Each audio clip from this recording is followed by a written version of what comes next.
It's the 80th anniversary of the Warsaw Ghetto Uprising.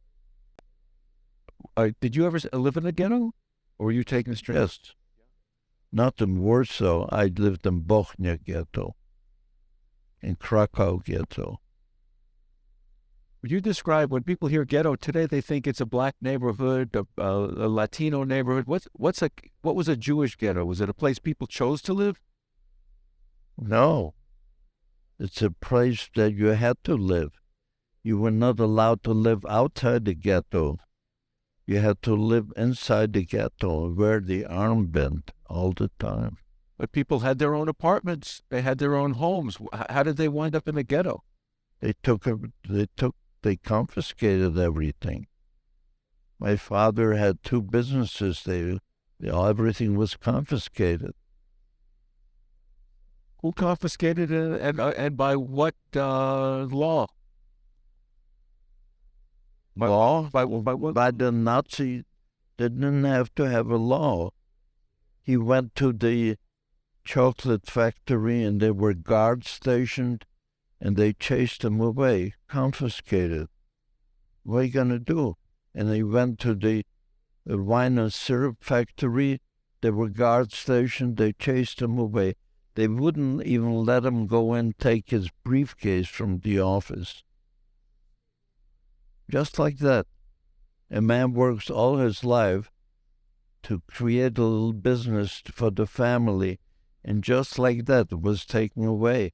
You couldn't recognize my father when he came home that day. It was a different person. How did he make it home? When they took him out of the factory, did they take him straight to the ghetto, or they let him? No. They just confiscated the business. And we were still living in Krakow. And then a new law came out. Jewish people may no longer reside in Krakow. But they gave us a choice, the only choice in history. If you didn't want to go in the ghetto in Krakow, you can move into a small community, but you can't live in a big city. Why not? Why did they want? They wanted you together, and they wanted you in the, one ghetto. In one place, yeah. Yeah. So they confiscated your houses, your homes. You had to get out. And the Gentiles moved into the Jewish homes. Is it true that when the Jews had to leave their homes, they were instructed to leave the keys in the door, so that the Germans or the Poles? I never heard of that. They could go right. Could be, but I didn't hear of it. But most people are not familiar with the idea that not only did they try to get the Jews to move into the ghettos and camps, but also that there was a thievery. They take everything away. Sure. The neighbors moved in and they took everything. Cleaned up the houses, took everything out. Would they move their own things in, or would some actually live like in a furnished apartment? No, some, they were afraid to do that. They usually just clean out everything in the house and steal it. And some smaller communities, they actually moved into the houses and they took over the house and all that. But in a big city, usually they just pilfered everything that they can get. So this Shoah Foundation that you founded, you give the pins that say Shoah, and I know Sheldon Adelson wore one, and that was an important word to him, Shoah, to remember. Yeah. What are people remembering now that we're 80 years after Warsaw Ghetto? Now we had Holocaust Remembrance this week also, yesterday. What are people remembering, and what do you want them to think about? I want them to think that there was a Holocaust and know the history of the Holocaust, how it came about, how it happened. This is important to prevent another Holocaust from happening. They must know there was a Holocaust. They're not teaching it in the schools. And the kids graduate high school and they don't know what the word Holocaust means. So, this is something that has to be done. Every school should be uniformly teaching about history, not just the Holocaust. Black history, Indian history. History is history. Yeah. You don't pick and choose what you want the kids to know. And right here in Nevada, I and other people together worked on it, and this is the first years that they're teaching the Holocaust in Nevada. How could that be? You mean outside of Clark County? The whole state. But did they teach in Holocaust in Clark County schools? No. It wasn't mandatory. It was up to each teacher. And now? And now it's going to be mandatory starting this year when they come to history and when they learn about World War II, they won't be able to skip the Holocaust. They have to tell the whole story. Do you recall how the society changed in Poland? Obviously, the Germans came and occupied, but how did things change that would get neighbors to turn against neighbors? The Polish Jews, the Polish Gentiles, I would say about 95% of them were anti-Semitic. And when they had a chance to take what you left behind, sure, they took it. Or to turn you over? Did they? Many of them turned you over. If you were hiding, you had to go in the ghetto and you were hiding, they would turn you over. The Nazis would kill you if they caught you. Was this did they only treat Orthodox or Hasidic Jews and to turn them away? Because you were a secular, I imagine. Your family probably dressed like the Poles? No, my family was religious. They were Hasidic. They were? Yeah, my family was Hasidic. Were they? I had a Jewish upbringing. I went to Cheder and I was Hamish, Rashi, Gemara, Tosafos. I learned everything. But were you identifiably Jewish in public? Did you look when you were wearing a black No, I didn't look. Yeah. My father, he didn't either. But Shabbat, he wore a shtreimel, Shabbos, to go to shul with a bekesh. But during the working day, he was nicely dressed. Yeah. He had a little beard, something like you have. Yeah. Yeah, but was there a resentment on the part of the Poles towards the Jews? Or what was it? Was it religious? I'll tell you, I was 10 and a half years old when the war broke out. Personally, I didn't experience any hatred against the Jews because I lived in a Jewish neighborhood. All surrounding me was Jewish. Yeah. But I do remember on Sundays, we hated to walk past the church because the youngsters would come out and throw rocks at us. As you walked past? As we walked past. They were waiting for the Jews to come, so we avoided going past the church. There was anti-Semitism, but it wasn't that prevalent that they were killing people, but there was anti-Semitism. Say that not all Poles were bad. There were some who were saving Jewish people, and they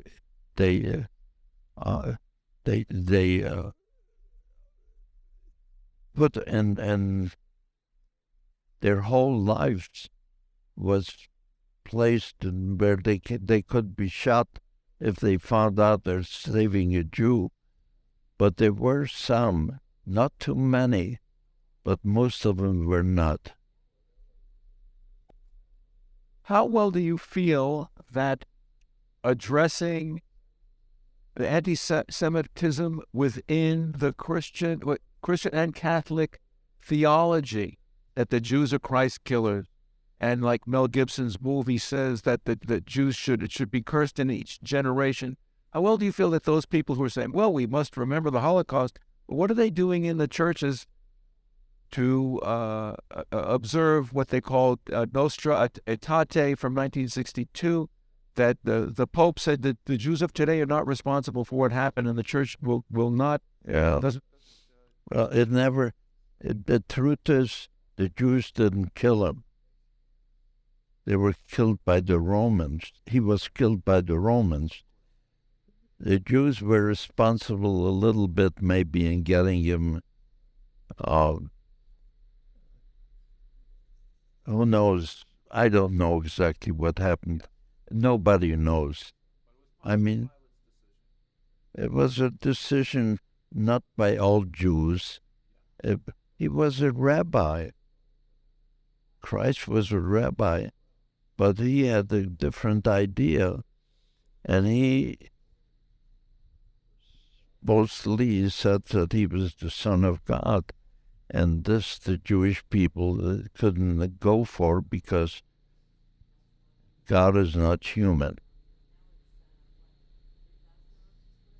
And so, how good a job is the church doing in changing that teaching that the Jews are responsible and cursed? Or is it still being done? As far as I know, no. It's not being done. I don't know of any church somewhere in the world may be done, but here in the United States, I don't think so. No, but in Poland, at the time that on those Sundays when you Yes. walked by the church, if they were already incited against Jews, Yes, they were. was it anything you did to them to provoke them? No, of course not.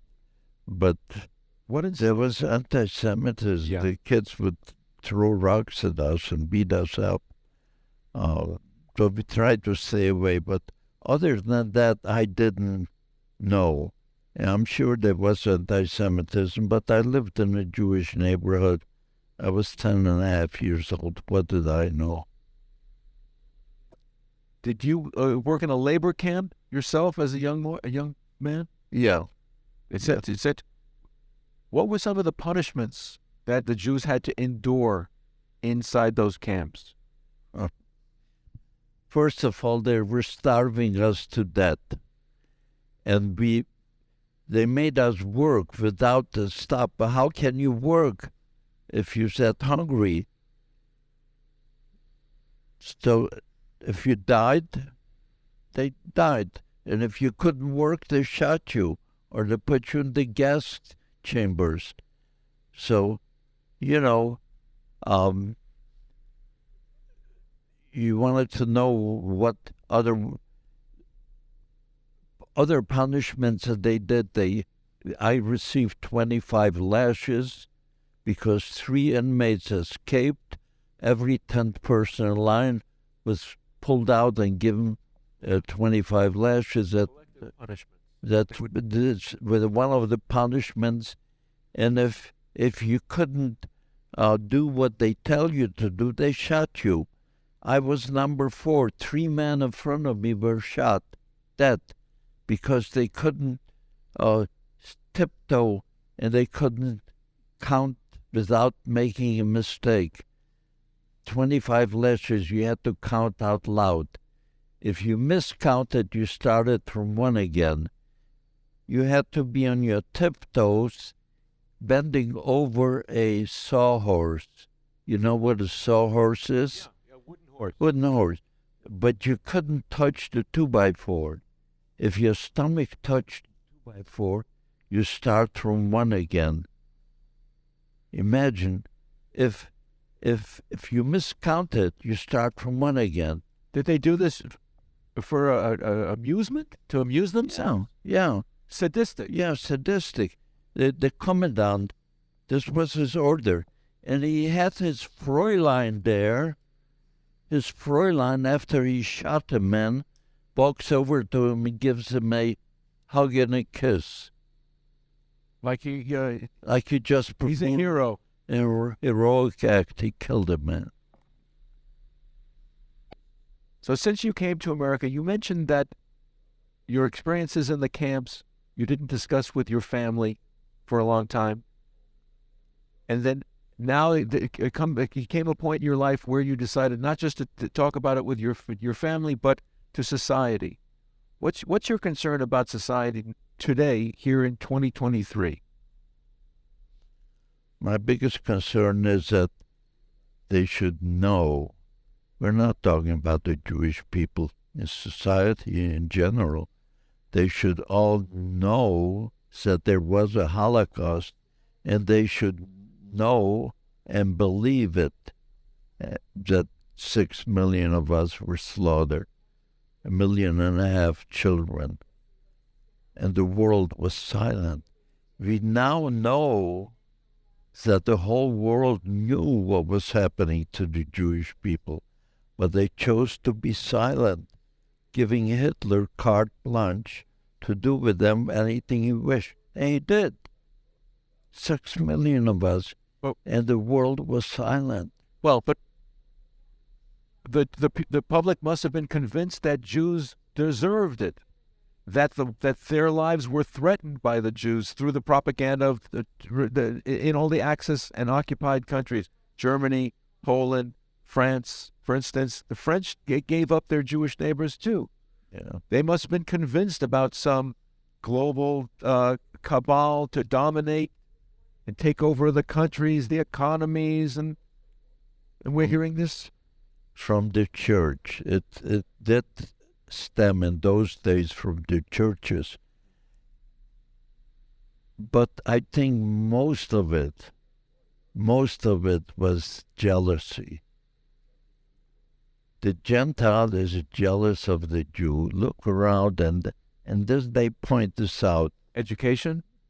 Education, culture, business. They're everywhere, and wherever they look. So if they hear enough say, oh, the Jews taking over the world, some of them believe it. And the truth is, the Jew is everywhere. But that's because of his education. The Jewish people as children were educated more than the Gentile.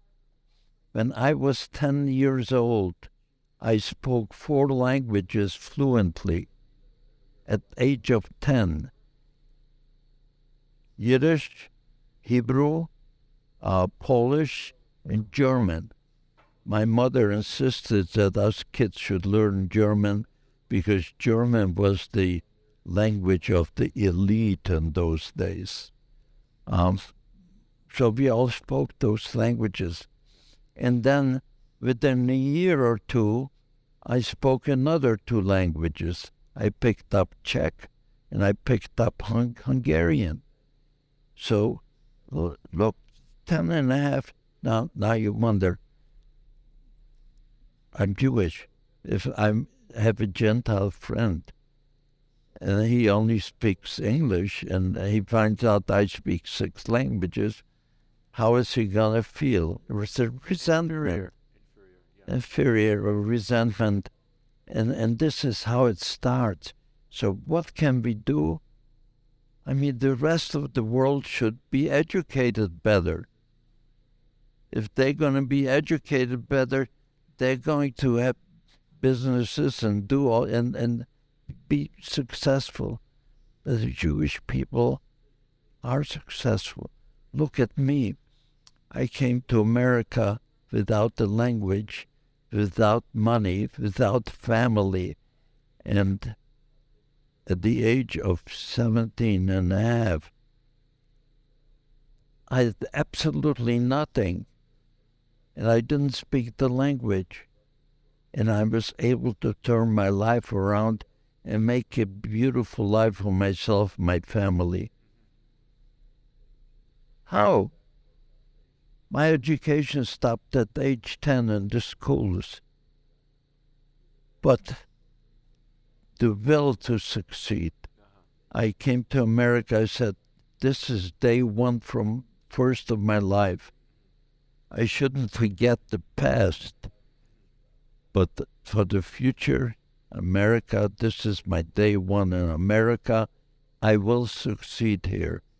And I will make a beautiful life for myself. I did. Your grandchildren, they know your stories already. Absolutely. Your grandchildren. Yeah.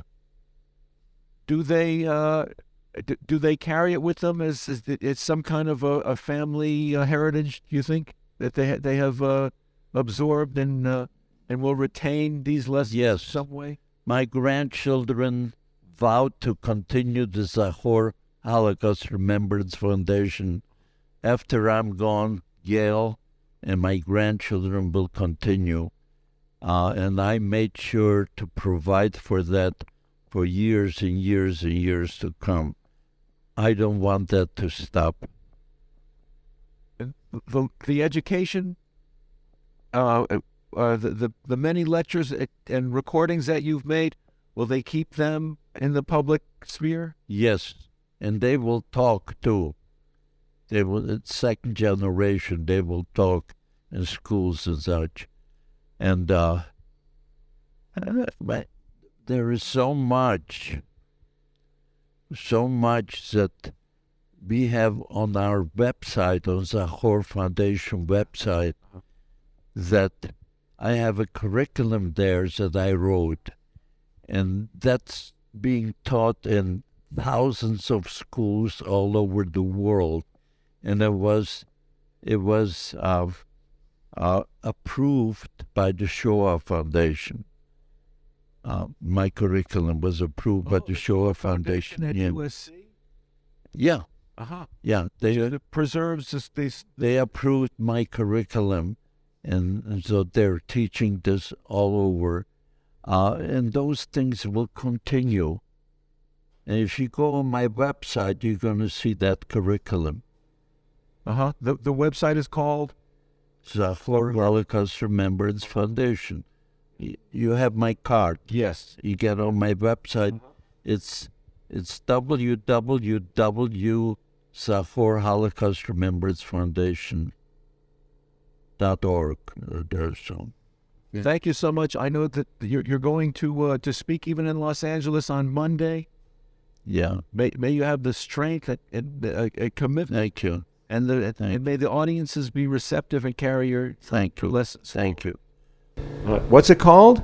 Zachor, the book, Yeah. Living a Life That Matters, From Nazi Nightmare to American Dream. That's terrific. And you're also featured in the movie The Liberators? Yes, and I also, the book came out last week in Germany, in German, and it came out in France.